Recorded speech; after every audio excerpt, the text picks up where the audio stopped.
إزاي أتعلم اللغة الألمانية بجانب المذاكرة؟ سؤال حلو ومهم جدا. علشان تذاكر ألماني يا صديقي بجانب مذاكرتك فأنت محتاج تقسم أولوياتك. هل أنت هتتعلم اللغة دي عشان تدرس برا أو تسافر أو تشتغل باللغة دي؟ وطبعا هي مش محتاجة وقت كتير من يومك، يعني من نص ساعة لساعة ونص، فده كفاية جدا.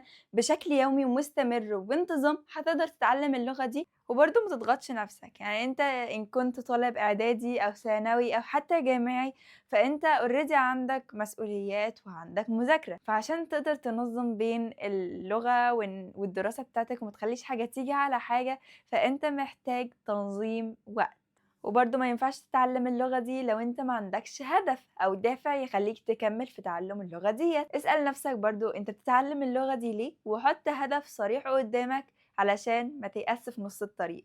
لو انت لسه ما اخدتش التجربة او لسه عايز تبدأ انك تتعلم لغة جديدة وبالذات لو الألماني، فهو ليه مستقبل ودخله مش قليل، فبجد انصحك تبدأ دلوقتي. نصيحة عن تجربة، لما تنظم وقتك هتعرف تكمل الطريق.